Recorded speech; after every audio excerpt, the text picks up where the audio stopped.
When you're on a mission and you have tunnel vision and you're super laser focused, say you get an hour or two into what your goals for the day are, but then you let someone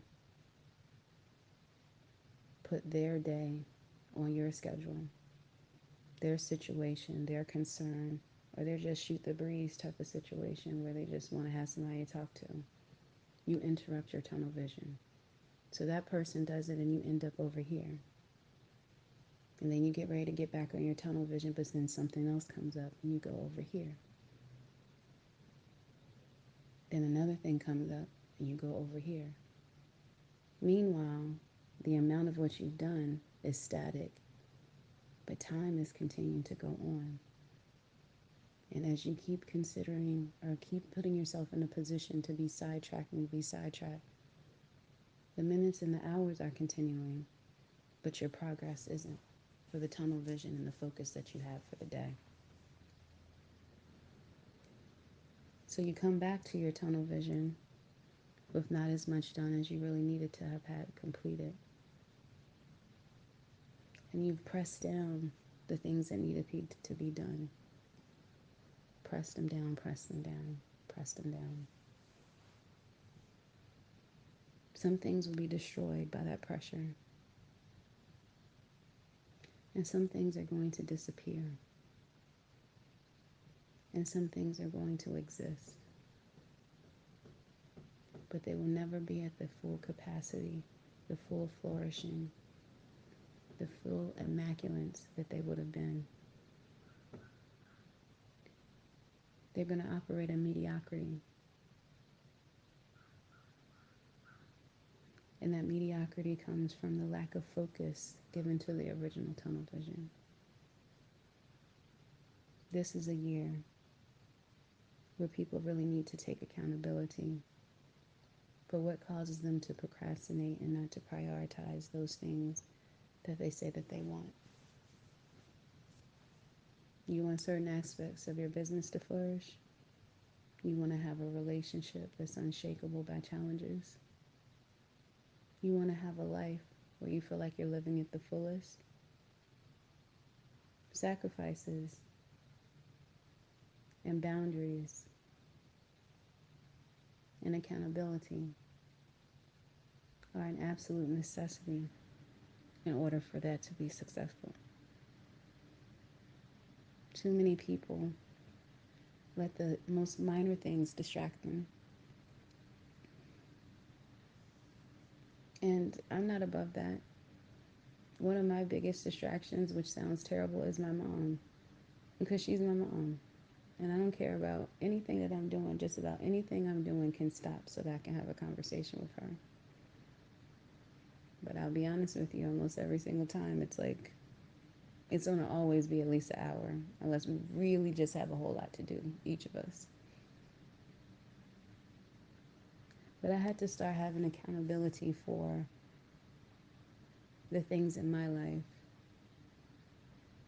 that I wasn't putting the proper focus on. The things that I wasn't getting because I was letting other things distract me. And so I had to start doing things like letting people know, look, call me on WhatsApp or really message me on WhatsApp.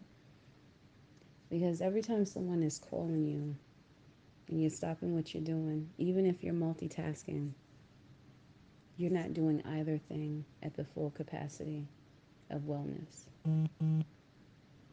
You're listening to them, but only halfway.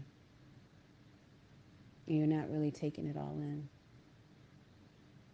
And you're doing whatever task you have in front of you, but you're not giving it your full attention. And so for that reason, you probably are going to have to come back and look over it again, even though you kind of got it done the first time. And you're probably going to have to ask the person to repeat themselves a few times because you only kind of heard what they said. When for both of those things, they need a window of time for themselves. And then don't stray from it. Like I said, I had to get to the point where I ensured that my communications with my family and my friends had a specific window of time. This is my time to have conversations. And if those people weren't available, then they didn't have access to me in that way that day. And for those who were comfortable with it, I offered up WhatsApp because WhatsApp, and I think Duo does too, but I prefer WhatsApp.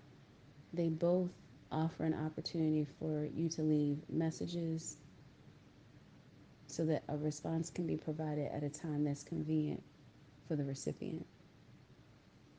Not everyone is comfortable with leaving videos or voice messages. You know, more people, some people are text message only. But even when it comes to that, now for my man, the person I'm building a relationship with, now that person, much like my mother, can interrupt my day. But anyone else in my orbit, they can wait. Unless it's the most dire of emergencies. I'm not interrupting what my tunnel vision is. I'm not interrupting what I set forth that I was going to do in that day, whether it is business focus or relationship focus. I'm not changing those two things just because someone had some free time for me all of a sudden. I don't have free time for them at this time. That's how I limit the amount of stress and the lack of control of what I get done in a day. I set aside time, almost like office hours, even though it's much more informal. I set aside time so that when people want to have access to me, they have access to me. And if they can't get to me in that window of time, if they can't be available at that window of time, no problem. Either have a conversation with someone else who will be able to satisfy the needs that you needed from the conversation that you were going to have with me, or I will talk to you the next time I have availability. That might seem harsh and cold to some people, but then those are the same people who are not achieving all of their goals on a regular basis. And I'm not talking about the big umbrella ones like your 5 year plan and your 10-year plan type of stuff. I'm talking about you can't even get done in the week what you want to get done in a week. Because in some ways you're too weak to set the boundaries that you need within your inner circle and your outer orbit.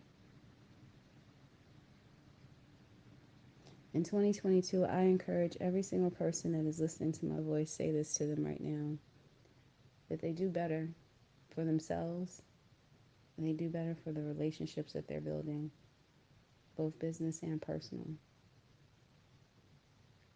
If you've been in the habit of being a person that can't be counted on, change that about yourself today. Change that about yourself this year. It may take baby steps. It may take large leaps and bounds. But it does, at any level, take you making the concerted effort to change, to be better in this area, to be balanced. You will find pockets of time that you can then insert into yourself because above any friend, any mate, even any parent, what is important first is your relationship with the higher power, which mine is God, and then yourself. And if you're finding that you can't find time for you to recenter, to recalibrate, so that you can manifest the things in your life that you want,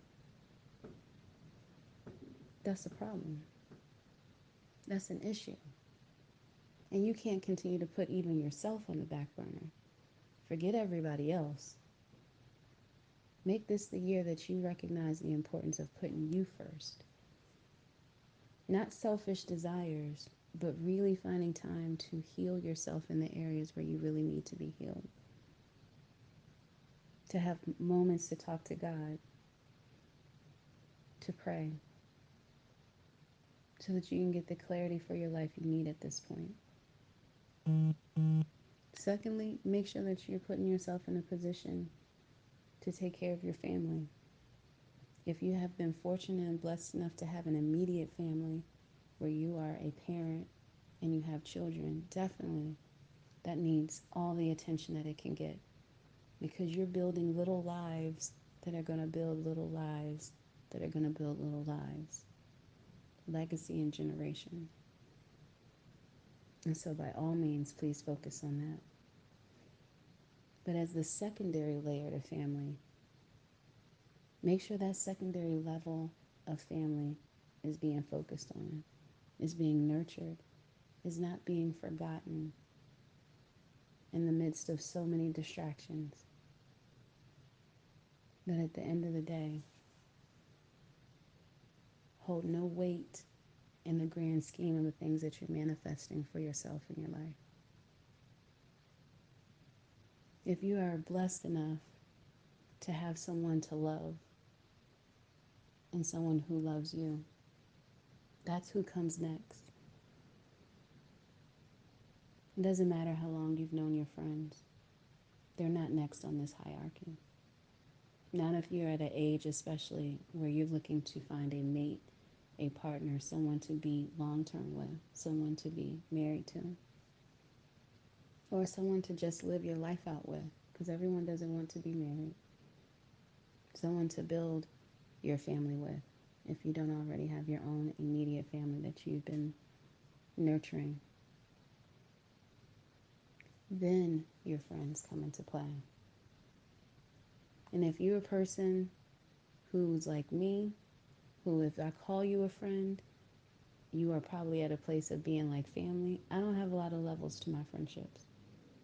You're either the type of person that can pick me up at 3 o'clock in the morning when I have on ripped fishnets and one shoe, with no questions asked. Just every time we see fishnets or something that shows one shoe, we laughing, because that's our inside joke. That's not for the world to know. If I call you friend, that is who I consider you to be. A person who can hold my secrets and can hold back your judgment, but have no problem letting me know when I'm not on my shit. But if you're the type of person who has several layers to your friendships, which I can't even really speak to that because that's not my experience. What I speak on is my experience or the experiences I hear of others that I can empathize with or understand enough to discuss. But if you're a person that has layers, then you now have to figure out who in your hierarchy of friends are important enough. And that's a you problem, because that's why I don't have those kind of issues with hierarchies and friends. And that my hierarchy is simple: God, myself, my family, my significant other, my friends, period. I hope these are words that can encourage you. It's meant to call you out, because if you don't call yourself out on your shit, I hope that anytime you're listening to me, that you can feel called out on your shit enough to say, I want to do better. I want to be better. I do this for myself often. I don't lie to myself about who I am. And I don't have friends in my life that allow me to lie to myself about who I am. And I don't have friends in my life who don't call me out on my shit. I don't have friends in my life who, just so they can have access to me, allow me to be the worst version of myself. When they know I'm trying to build myself in business, and they know I'm trying to build myself personally as relates to a relationship. I love that about my friends. The caliber of friends that I have, I wouldn't trade for anything. Because they don't appease me. They add to me my knowledge, they keep me in check. They want to see the best things for me, even if sometimes it means to the detriment of them having access to me. So having friends like that and being the type of person that I am is how I can speak on these things so strongly. And all I can hope is that this helps you too. My bad for the rambling and the messages. This is just me waking up saying some stuff to you first thing in the morning. So you're going to hear messages. I probably messed this up a bunch of times. But at the end of the day, as long as it helps you, that's all that matters to me. Take care, Martians.